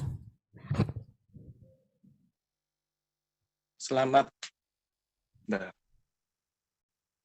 selamat sore, salam sejahtera. Selamat sore Mas Muhammad. Ya. Selamat sore, salam sejahtera. Saya Muhammad Yofi Perdana. Saya ingin bertanya pada Bapak Krisanto Kurniawan, anggota Komisi 1 DPR RI. Bagaimana menyikapi pariwisata virtual yang kini mulai marak di era pandemi saat ini? Apakah virtual tourism dapat mematikan pariwisata konvensional di masyarakat? Lalu regulasi seperti apa yang diatur oleh DPR dalam melindungi pariwisata konvensional di tengah maraknya virtual tourism saat ini, di tengah pandemi? Kemudian saya ingin bertanya pada Kak Concita Caroline, bagaimana strategi membangun brand awareness bidang pariwisata untuk mengenalkan potensi daya tarik wisata yang belum dikenal oleh publik? Seperti apa strategi dan siasat dalam kacamata influencer? Terima kasih. Selamat sore. Baik, terima kasih Mas. Selanjutnya, atau mungkin langsung mau dijawab oleh Kak Concita? Oh, boleh. Boleh ya. Bapak, saya mendahului Bapak. Mau di sini Pak ya, gantian. Aduh, oke. Gitu. Ya. Berarti aku akan langsung jawab aja untuk siasat tadi ya. Bagaimana cara untuk membangun personal branding dari suatu tempat pariwisata agar lebih banyak orang yang mengenal dan juga merasa tertarik, merasa terundang untuk datang ke sana. Tadi sudah aku sampaikan juga singkat, mungkin bisa dengan pengenalan dari social media. Social media itu seperti apa? Apakah harus bikin website sendiri? Tentunya enggak, karena website itu ada yang harus mengeluarkan biaya terlebih dahulu. Kita bisa pakai yang gratis aja. Sebenarnya bisa melalui media Instagram atau melalui media YouTube. Jadi kita hanya bermodalkan kuota dan juga keahlian untuk mengambil gambar. Karena yang penting di sini adalah kita bisa bangun suatu akun atau kanal baik di Instagram atau YouTube khusus kita dedikasikan kepada titik pariwisata itu, sehingga orang-orang yang mungkin lagi bingung nih mau liburan kemana ya, enaknya kemana ya, pada saat browsing nanti bisa menemukan akun Instagram tersebut dengan foto-foto dan juga video-video terkait lokasi wisata itu. Dan yang kedua, untuk personal branding tentunya sesuai dengan namanya personal, apa sih yang paling mengingatkan kita terhadap titik atau destinasi wisata itu. Jadi kita harus cari, kita harus kulik apa nih yang sekiranya membuat destinasi tersebut lebih menarik atau lebih unik dibandingkan dengan tempat wisata lainnya. Apa yang tidak dimiliki oleh tempat wisata lain dibandingkan dengan apa yang ada di lokasi tersebut. Sehingga orang juga merasa punya kedekatan secara personal saat membuka akun Instagram itu dan melihat data-data atau foto-foto dan pemandangan dari titik itu. Sebenarnya bisa kita mulai kayak tadi contohnya ya, sudah disampaikan bahwa memang ada beberapa titik di Kalimantan Barat yang sangat indah, sangat cantik, tapi perjalanan menuju ke sananya masih sulit untuk dijangkau. Tidak ada penginapan yang proper, kemudian masih susah sinyal. Nah, kita bisa bikin personal brandingnya adalah bagi Anda yang mencari tantangan, ada suatu oase yang indah yang bisa Anda datangi tentunya setelah melewati perjuangan atau tantangan-tantangan di perjalanan menuju ke sana gitu. Jadi kita bisa bikin khususnya bagi orang-orang yang adventurous, buat orang-orang yang memiliki keinginan untuk berpetualang, ini cocok banget nih datang ke sini gitu. Jadi kita khususkan memang destinasi wisata itu kepada orang-orang yang ingin berpetualang, tidak hanya ingin berlibur. Bisa seperti itu personal brandingnya. Bisa juga misalnya contoh tadi juga sudah disebutkan, ini ada air terjun yang tinggi sekali, bahkan airnya dari atas ke bawah sudah menjadi embun saking tingginya. Itu bisa juga kita sampaikan sebagai one of the beautiful wonders di Kalimantan. Ya, salah satu keajaiban di Kalimantan. Ada air terjun yang pada saat airnya mengalir saking tingginya dari atas ke bawah sampai bawah sudah jadi embun. Gak ada lagi nih di Kalimantan aja adanya. Itu bisa juga kita jadikan branding. Supaya orang akhirnya tertarik melihat fotonya, wah aku belum pernah nih ke sini, kayaknya seru nih next time datang untuk melihat langsung seperti apa keajaiban ini. Benar atau enggak? Karena dengan kata-kata keajaiban, orang tentunya akan berekspektasi, akan berfantasi, dan muncullah rasa penasaran dan rasa keingintahuan itu untuk mengunjungi tempatnya secara langsung. Jadi yang penting kalau kita bahas personal branding dan juga siasat untuk mengenalkan titik-titik pariwisata ini, kuncinya tetap kalau dari aku sebagai kacamata influencer adalah internet, sosial media sudah ada di genggaman kita bisa dapatkan dengan mudah aksesnya, gratis pula, mungkin ya kita harus bayar kuota ya, nggak gratis-gratis banget, tapi kita bisa lakukan ini dengan biaya yang sangat minim, nggak perlu pasang iklan di televisi, nggak perlu pasang di billboard, cukup kita update saja fakta-fakta mengenai destinasi wisata ini melalui sosial media, dan orang-orang akan mendapatkan informasi atau edukasi itu secara mudah dari genggaman mereka, dan tentunya sentuhannya akan lebih personal juga karena nanti mereka bisa meninggalkan komentar, bisa tanya-tanya ini di mana sih lokasinya, ini kira-kira jaraknya berapa kalau dari bandara gitu. Kita bisa bertukar informasi secara langsung tanpa orang harus sibuk ketak-ketik buka website kemudian buka Wikipedia dan lain sebagainya. Itu aja sih mungkin menurut aku. Jadi kuncinya adalah memanfaatkan fasilitas yang ada dalam genggaman kita, bisa itu ponsel, bisa itu laptop, agar informasi mengenai titik wisata itu bisa tersampaikan secara luas melalui internet dengan personal branding yang sudah kita tentukan sebelumnya, mau dengan penyampaian seperti apa sesuai dengan titik wisata itu sendiri. Artinya di sini harus kreatif ya Kak ya berarti teman-teman ya. Harus pintar-pintar membaca nih kira-kira kalau lokasi wisatanya seperti ini, cocoknya kita serukan ajakan yang seperti apa ya? Kira-kira siapa yang tertarik untuk datang ke sini ya? Jadi kita harus membaca ruang dan juga melihat potensi dari titik wisata ini kira-kira sesuai dengan tipe atau karakteristik turis yang seperti apa, begitu. Nah, begitu teman-teman. Jadi saya rasa cukup inspiratif, kemudian hal praktis begitu ya. Kak Konsita tadi sudah membagikan. Jadi kita tidak hanya bisa untuk sebenarnya menunggu pemerintah ini bisa berbuat apa, tapi juga kita bisa memberikan apa sih sebenarnya yang bisa kita lakukan untuk membantu mendukung pemerintah. Begitu ya Kak ya. Masyarakat setempat bisa banget membantu pemerintah sambil kita menunggu ada langkah yang dilakukan. Gak ada salahnya dari sekarang kita coba promosikan melalui akun sosial media pribadi kita gitu, supaya mungkin kita punya sanak saudara yang tinggalnya di luar Kalimantan, ngelihat tertarik, akhirnya cerita juga ke temennya, dari temennya itu temennya cerita ke suami atau istrinya di rumah, dan menyebarlah informasi tentang titik pariwisata itu. Betul, dan tertarik tentunya untuk datang berwisata ke Kalimantan Barat. Begitu. Kemudian kita ke Pak Krisantus. Halo Bapak. Tadi Mbak Mega dan Mas Muhammad kurang lebih menanyakan terkait regulator begitu ya Bapak ya, tentang khususnya pariwisata, virtual tourism.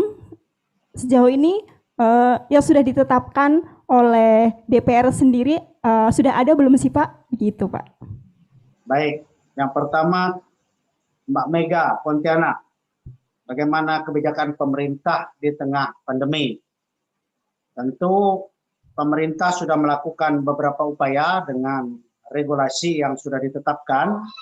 Salah satunya adalah memberikan stimulasi kepada pelaku industri wisata yang akan tentu menambah daya beli pelancong. Contoh misalnya penghilangan retribusi area wisata. Kemudian juga pemerintah juga sudah melakukan perbaikan fasilitas yang ada di objek pariwisata tersebut. Kemudian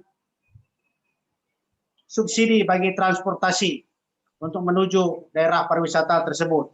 Dan seperti kita ketahui bersama, Bapak Menteri Pariwisata yang baru sekarang sangat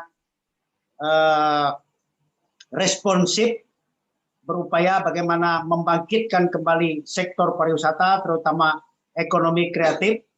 Tentu saya yakin dan percaya upaya-upaya yang dilakukan oleh pemerintah tersebut akan membuahkan hasil yang tidak begitu lama lagi akan kita rasakan. Kemudian untuk Pak Muhammad di Pontianak, saya yakin dan percaya wisata nyata tidak akan kalah dengan virtual tourism. Jadi jangan khawatir, saya yakin dan percaya itu. Karena apa? Sekarang bukan kalah, tapi masyarakat takut. Oleh sebab itu, pemerintah secara khusus di objek-objek pariwisata yang terkenal di Republik Indonesia ini, sekarang sudah menetapkan sebuah kebijakan bahwa untuk masuk objek pariwisata tersebut, seperti di Labuan Bajo, di Bali, dengan protokol kesehatan yang ketat. Harus sudah divaksin, kalau tidak divaksin, sudah melakukan tes PCR, dan sebagainya. Sehingga ada rasa aman bagi para pelancong, para pengunjung ke objek-objek pariwisata tersebut. Jadi jangan khawatir, tidak akan kalah dengan virtual tourism, karena virtual tourism ini saya pikir kita hanya menonton, seperti mendengar sebuah cerita, tetapi kalau kita pergi ke satu objek pariwisata, langsung tentu lebih indah dan lebih menyenangkan serta lebih menyehatkan. Saya pikir demikian, Mbak. Terima kasih. Baik, terima kasih Pak Krisantus. Jadi ya pasti nuansanya berbeda begitu Pak ya ketika kita berwisata melalui gadget kita, terus kemudian kita bisa langsung datang untuk meninjau lokasinya secara langsung, pasti beda ya Kak ya, itu nanti yang dirasakan gitu kan, animonya, semangatnya begitu. Sebelumnya saya mungkin mau tanya dulu kepada Kakak Panitia, kita masih ada waktu untuk diskusi atau? Oh begitu. Kalau kita lanjut pasti panjang ya Kak, kalau bicara soal sosial media, pariwisata itu kan isu ataupun topiknya sangat menarik gitu ya Kak ya, tapi mengingat waktu, kemudian memang kesibukan Pak Krisantus juga yang sangat padat begitu kan, Kak Konsita juga mungkin setelah ini akan liputan live gitu kan. Jadi sebelum menutup acara kita berikan kesempatan untuk memberikan closing statement, silakan dari Pak Krisantus terlebih dahulu Pak. Baik, kepada seluruh masyarakat Provinsi Kalimantan Barat, seluruh masyarakat Republik Indonesia, Kalimantan Barat adalah sebuah provinsi dengan jumlah kabupaten kota 14 dengan luas 1,5 kali Pulau Jawa, memiliki potensi pariwisata yang sangat luar biasa, yang saya sendiri pun tidak hafal berapa jumlahnya. Tetapi yakin dan percayalah potensi pariwisata di Provinsi Kalimantan Barat sangat potensial apabila dikembangkan dengan kemampuan sumber daya manusia yang mumpuni dan profesional. Kemudian yang berikutnya, objek-objek pariwisata di Provinsi Kalimantan Barat saat ini masih dikelola secara pribadi, orang per orang. Sehingga seperti yang disampaikan tadi oleh para penanya, salah satunya kebersihan. Ini salah satu kendala di Provinsi Kalimantan Barat, belum ada rasa sense of belonging. Jadi pengunjung pariwisata di Provinsi Kalimantan Barat bukanlah pendatang, tetapi masyarakat setempat sendiri. Paling jauh beda kabupaten. Itu yang datang mengunjungi objek pariwisata. Contoh misalnya orang Kabupaten Landak mengunjungi Kabupaten Sanggau, atau sebaliknya orang Kabupaten Sanggau mengunjungi Kabupaten Landak. Sehingga rasa itu yang belum dimiliki. Mulai saat ini saya himbau kepada seluruh masyarakat, mari kita berbenah diri, mari kita memunculkan kesadaran rasa memiliki yang tinggi terhadap daerah kita, sehingga daerah kita yang tadinya belum bisa mengandalkan potensi pariwisata yang ada, ke depan berkat kesadaran kita, berkat kebijakan pemerintah, tentu menjadi daerah yang bisa mengandalkan objek pariwisata seperti daerah-daerah lain. Kemudian yang berikutnya, ini masa pandemi COVID-19, mari kita tetap 3M, memakai masker, mencuci tangan dan menjaga jarak. itu adalah protokol yang terbukti ampuh untuk menghindarkan kita dari pandemi COVID-19. Untuk saudara-saudara di Sintang, sekarang Sintang sudah masuk zona hitam. Hati-hati, selalu jaga kesehatan, selalu menerapkan 3M, karena kita tidak bisa hanya mengandalkan petugas kesehatan, tetapi kesadaran pribadi kita. Yang terakhir, pemerintah sekarang sedang mengejar target vaksinasi nasional. Jangan takut divaksin, jangan percaya kepada berita bohong. Vaksin tidak menyakitkan, pemerintah menyayangi rakyatnya. Saya sendiri sudah divaksin, sudah vaksin kedua, sudah lewat hampir 2 bulan. Dan puji syukur sampai pada hari ini saya masih bisa mengikuti webinar, forum diskusi publik yang kita laksanakan pada hari ini. Itu artinya apa? Vaksin yang disuntikkan pemerintah kepada rakyatnya tidak membunuh rakyatnya, tetapi akan menyehatkan rakyatnya. Sehingga kita bisa kembali normal seperti sedia kala. Demikian, terima kasih. Adil Kak Talino, Bacuramin Kak Saruga, Basengat Kak Jubata. Assalamualaikum warahmatullahi wabarakatuh. Waalaikumsalam Pak Krisantus, terima kasih. Bapak mohon untuk tetap stay dulu begitu ya. Kita ke Kak Caroline, Konsita Caroline. Silakan Kak untuk closing statement-nya. Closing statement, kalau dari aku singkat aja, aku mau mengajak kembali semua masyarakat, khususnya untuk masyarakat setempat di Kalimantan Barat, yuk kita bantu promosikan kembali pariwisata di Indonesia dan juga di Kalimantan Barat sendiri. Karena seperti yang kita ketahui kan sekarang sektor pariwisata sedang mengalami penurunan pendapatan yang cukup drastis. Alangkah baiknya kalau kita, masyarakat setempat, mulai membantu meningkatkan kembali penghasilan tersebut dengan cara menggaungkan bahwa masih banyak loh lokasi-lokasi yang tetap aman dikunjungi karena sudah mematuhi protokol kesehatan, tapi juga ternyata sudah lama sekali tidak mendapat kunjungan nih dari teman-teman turis dan juga teman-teman wisatawan. Dan di sini aku juga pengen sampaikan bahwa untuk teman-teman yang memang sudah kembali berwisata, tolong untuk tetap menjaga protokol kesehatannya, jangan sampai merugikan orang lain. Karena seperti yang kita ketahui masih banyak sekali orang yang ragu untuk berwisata karena faktor kesehatan ini. Jadi yuk untuk yang sudah mulai berjalan-jalan jangan lupa untuk rutin melakukan swab antigen atau PCR, melakukan vaksin yang sekarang juga sudah bisa didapatkan oleh masyarakat. Dan tidak lupa juga untuk menjaga jarak, mengenakan masker, dan selalu mencuci tangan khususnya setelah kita memegang suatu benda. Itu aja sih Kak yang mau aku sampaikan. Oke, terima kasih Kak Konsita. Tadi sudah ada 5 penanya, begitu ya Kak ya. Tadi KMC di awal sudah memberikan informasi kalau ada 3 penanya terbaik, begitu ya Kak ya. Jadi saya mohon kepada Pak Krisantus dan Kak Konsita nanti bisa memilih 3 penanya terbaik. Tadi dari 5 pertanyaan ini diajukan, begitu ya. Tadi ada Kak Cecil, Kak Marcelinus, Kak Tia, Kak Mega, dan Mas Muhammad, begitu. Mungkin Pak Krisantus bisa memilih 2 dan nanti Kak Konsita 1, begitu ya Kak ya. Silakan Pak Krisantus untuk 2 penanya terbaik Pak. Ya, 2 penanya terbaik, Cecilia Kabupaten Sanggau dan Marcelinus Kabupaten Skadau. Baik, terima kasih Pak. Kita bisa memberikan tepuk tangan meriah begitu ya. Selanjutnya Kak Konsita, silakan Kak, 1 penanya terbaik. Oke, aku agak lupa nih kalau dari namanya karena tadi ada beberapa ya. Yang jelas mungkin kalau untuk Marcelinus tadi pertanyaan yang mengenai personal branding sudah ya, berarti kalau gitu aku berikan kepada penanya yang pertama. Sudahkah? Tadi Pak Krisantus penanya pertama dan kedua, yang belum masih ada Kak Tia, Kak Mega, dan Mas Muhammad. Begitu. Okay. Kalau gitu aku kasih kepada Mas Muhammad. Selamat Mas Muhammad. Terima kasih Kak Konsita. Ya?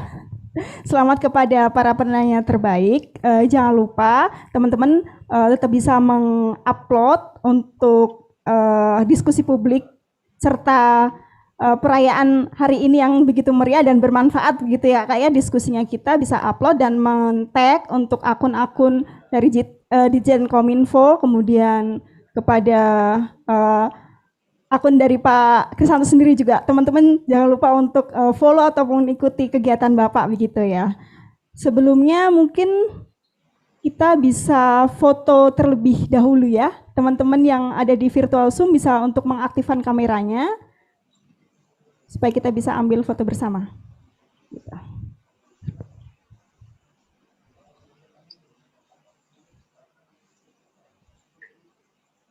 Siap semua ya? 1. Silakan disiapkan senyumannya yang paling manis. Ini ada hadiah senyum termanis nggak? Ada, nanti dari kakak nih. Hadiah senyum termanis nanti Dari Kak dapat Konsita. senyuman balik dari Mbak Paulina. Oke, sudah siap ya? 1. Ayo Kak, silakan Kak, bisa dibantu Kak. Oke, kita hitung bareng-bareng ya. 1, 2, 3. Sekali lagi, oke, boleh ganti pose ya, boleh cari angle lain, siapa tahu ada yang lebih tirus sebelah kanan, sebelah kiri. Yuk, coba. Silakan dihitung mundur, Kak. Oke, 3, 2, 1. Oke, terima kasih sekali lagi kami ucapkan kepada Pak Krisantus selaku anggota DPR RI Komisi 1 Dapil Kalbar 2. Di sela-sela kesibukannya beliau masih menyempatkan hadir untuk memberikan informasi, mengedukasi masyarakat begitu ya tentang bagaimana sih mensiasati tren industri pariwisata ini di tengah pandemi COVID. Juga kami ucapkan terima kasih banyak kepada Kak Konsita Caroline yang sangat cantik. Puji Tuhan kita masih bisa kenalan ya Kak, terutama begitu. Saya sangat happy banget pokoknya. Sama-sama Mbak Paulina yang juga sangat cantik. Terima kasih Kak. Sudah menyempatkan untuk ngobrol-ngobrol ya. Oke, begitu Kak, waktu dan tempat saya kembalikan kepada KMC selaku pembawa acara.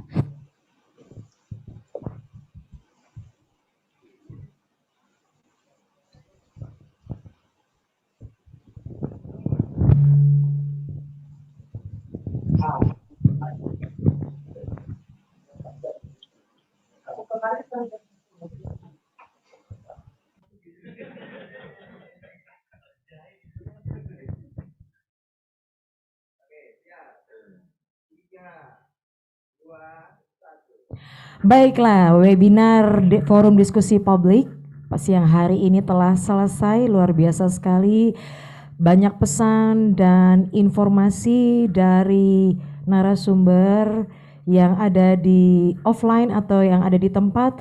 Terima kasih banyak, sangat-sangat menginspirasi kita semuanya. Acara berikutnya adalah penyerahan plakat oleh panitia yang akan diserahkan oleh panitia dan diberikan secara simbolis. Pertama kita akan menyerahkan plakat kepada narasumber kita, yaitu Kakak Caroline.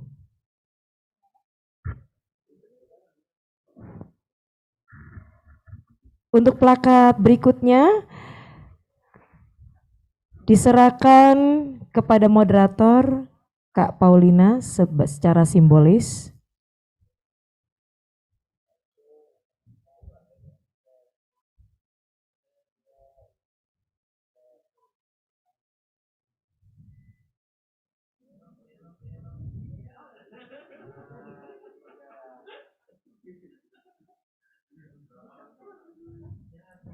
Untuk berikutnya adalah plakat kepada Bapak Krisantus, diberikan secara simbolis dan diwakilkan oleh moderator kita, Kak Paulina.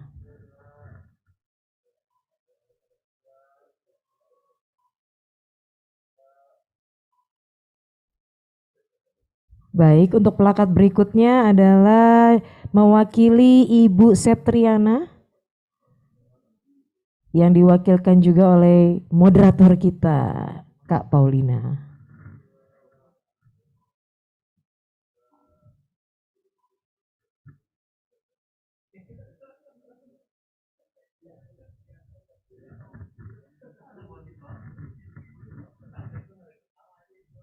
Dan plakat berikutnya diserahkan untuk Ibu Mira Taibah yang akan diwakilkan secara simbolis oleh moderator kita juga.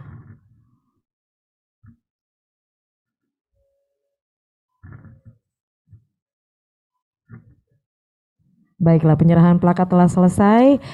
Maka berikutnya adalah kami ingin menghimbau kepada peserta yang ada di rumah dan dimanapun berada untuk mengikuti media sosial challenge. Jadi tadi juga Kak Aurelian sudah menginformasikan bahwa Sekarang itu gampang, semua ada di genggaman kita. Jadi untuk teman-teman, ayo ikutan untuk media sosial challenge. Bagi teman-teman yang memberikan mention atau caption terbaiknya dan memiliki like terbanyak, dia adalah pemenangnya. Dan pemenangnya akan diumumkan melalui WA peserta H+1 oleh panitia. Oke. Dan kami mengaturkan terima kasih banyak untuk para peserta dan para narasumber yang sudah mengikuti webinar forum diskusi publik pada sore hari ini dari awal hingga selesai dan semua berjalan dengan baik. Terima kasih banyak dan juga terkhusus saya dan kita semua tim mengucapkan terima kasih untuk para narasumber yang ada di tempat, yaitu Kak Caroline, juga Bapak Krisantus, Ibu Septriana dan Ibu Mira. Terima kasih banyak, sehat selalu. Saya mohon pamit. Selamat menunaikan ibadah puasa bagi peserta dan bagi para penonton di tempat. Akhir kata, saya Reska Mahesa mohon izin mundur diri. Sampai jumpa lagi di webinar berikutnya. Assalamualaikum warahmatullahi wabarakatuh. Selamat sore.